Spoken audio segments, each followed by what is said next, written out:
Hello viewers, আশা করি আপনারা সকলে খুব ভালো আছেন। আজকে আমি আপনাদের মাঝে নিয়ে আসলাম ইমু একটা গুরুত্বপূর্ণ একটা সেটিংস।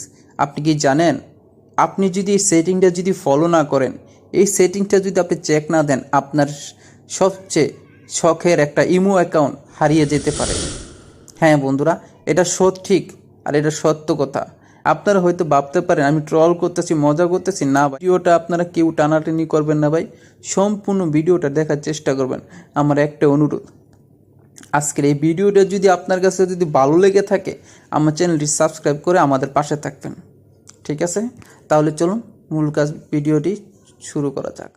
তাহলে আমাদের এখানে যে কাজটি করতে হবে, আমরা চলে যাব এখান থেকে সিকিউরিটি অ্যান্ড প্রাইভেসি অপশনে। এখানে যাবেন, তো আমরা এখানে সিকিউরিটি অ্যান্ড প্রাইভেসিতে যাব। তারপর আমাদের এখানে যে কাজটি করতে হবে, ম্যানেজ ডিভাইস। তো আপনারা অনেকে ভাবতেছেন যে ম্যানেজ ডিভাইস এই অপশনটা তো অনেকে জানেন, অনেকে জানেন না। কিন্তু আপনি কতটুকু জানেন সেটা আমি জানি না, কিন্তু আমি যতটুকু জানি সেটাই আমি আজকে আপনাদের বলব। ম্যানেজ ডিভাইসে আমরা এখন প্রবেশ করলাম।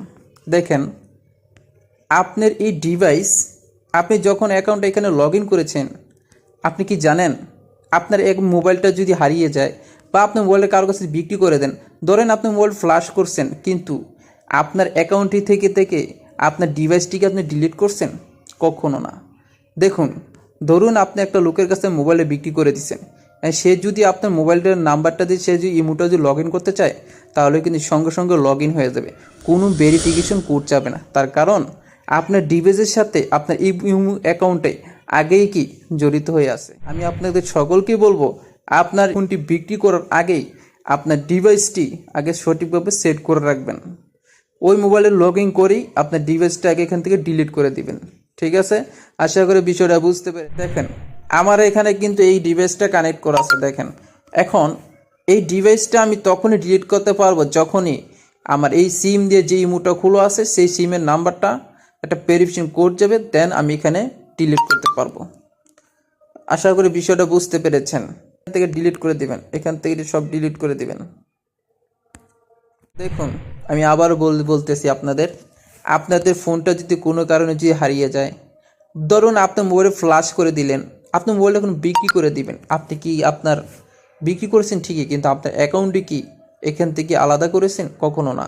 আপনার অ্যান্ড্রয়েড ফোনের সাথে আপনার অ্যাকাউন্টে কি এখানে কিন্তু জড়িত আছে। তাই আপনার শখের অ্যাকাউন্টটি যাতে না হারিয়ে যায়, এই ম্যানেজ ডিভাইস থেকে এইটা ভালো মতন আপনারা চেক করবেন। আশা করি বিষয়টা আপনারা সকলেই বুঝতে পেরেছেন।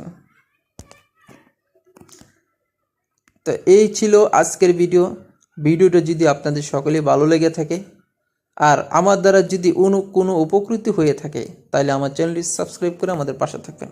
আশা করি বিষয়টা আপনারা বুঝতে পেরেছেন।